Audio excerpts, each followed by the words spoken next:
Welcome to news అడ్డా. తెలంగాణ ముఖ్యమంత్రి రేవంత్ రెడ్డి 5.5 ఏళ్ల సీఎంగా కొనసాగే అవకాశాలున్నాయా అంటే అవుననే చెబుతున్నారు. రెండు తెలుగు రాష్ట్రాలలో గతంలో చూడని ముచ్చట రానున్న కాలంలో చూడబోతున్నామా అంటే అవుననే జవాబు వస్తుంది. ఉమ్మడి ఆంధ్రప్రదేశ్ కానీ, అంతకుముందు ఆ తర్వాత విభజన జరిగిన తర్వాత ఆంధ్రప్రదేశ్లో, తెలంగాణలో కానీ 5 ఏళ్ల సీఎంలను, ఇంకా చెప్పాలంటే అంతకు తక్కువ పదవీ కాలం పనిచేసిన ముఖ్యమంత్రులనే అంతా చూసాం. అతి తక్కువ కాలం పనిచేసిన నెల రోజుల సీఎంగా నాదెండ్ల భాస్కర్ రావు ఒక రికార్డు క్రియేట్ చేశారని చెప్పవచ్చు.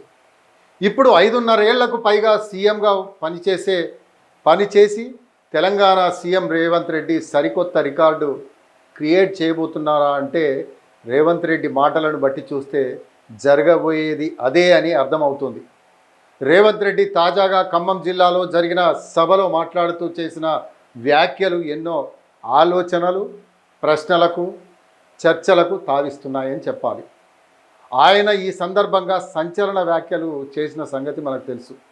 తెలంగాణకు షెడ్యూల్ ప్రకారం 2028 డిసెంబర్లో ఎన్నికలు జరగాల్సి ఉంటుంది. అయితే ఈ ఎన్నికలు 2029 మే లేదా జూన్లో జరుగుతాయని రేవంత్ రెడ్డి చెబుతున్నారు. అంటే ఈ లెక్కను చూస్తే మరో 6-7 నెలల పాటు తెలంగాణలో కాంగ్రెస్ ప్రభుత్వమే కొనసాగుతుందని అర్థమవుతుంది. అంతే, రేవంత్ రెడ్డి ఏకంగా 5.5 ఏళ్లకు పైగా ముఖ్యమంత్రిగా ఉంటారని కూడా దీనిని బట్టి మనం చెప్పుకోవాల్సి ఉంటుంది. అదే జరిగితే తెలంగాణలో విపక్షాలకు అది భారీ షాక్ అని చెప్పాల్సి ఉంటుంది. విపక్షాలు అంటే బీజేపీ కాదు, బీఆర్ఎస్ అని కూడా ఇక్కడ భావించాలి. ఎందుకంటే బీజేపీ కేంద్రంలో అధికారంలో ఉంది. ఆ పార్టీ తలుచుకుంటేనే తెలంగాణలో సార్వత్రిక ఎన్నికలు మరో 6 నెలల పాటు పొడిగించబడతాయి.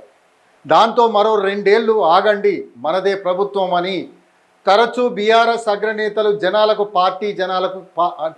పార్టీ కార్యకర్తలకైతే చెబుతున్న వైనం ఇప్పుడు వారే దిగాలు పడాల్సిన పరిస్థితి ఏర్పడుతుంది. రాజకీయాల్లో ప్రతి క్షణం విలువ అయినదే.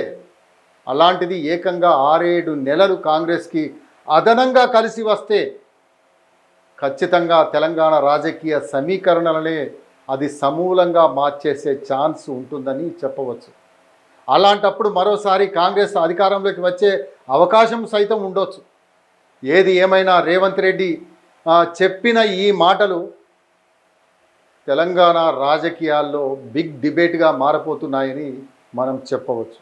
ఇక రేవంత్ రెడ్డి అన్న మాట ప్రకారమే తెలంగాణలో తెలంగాణలో అసెంబ్లీ ఎన్నికలు మరో 6 నెలల పాటు పొడిగించబడితే మాత్రం ఖచ్చితంగా రేవంత్ రెడ్డి రికార్డు క్రియేట్ చేసినట్లే.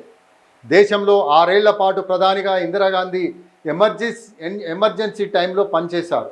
ఆ విధంగా రేవంత్ రెడ్డి కూడా 5 ఏళ్లకు మించి 5.5 ఏళ్ల పాటు సీఎంగా పనిచేస్తే అది ఎప్పటికీ బ్రేక్ చేయలేని రికార్డుగా ఉండే అవకాశం ఉంటుంది.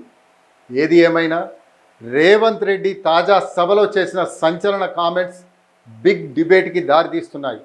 మరి దీని మీద బీఆర్ఎస్ నేతలు ఎలా రియాక్ట్ అవుతారో మనం వేచి చూడాలి.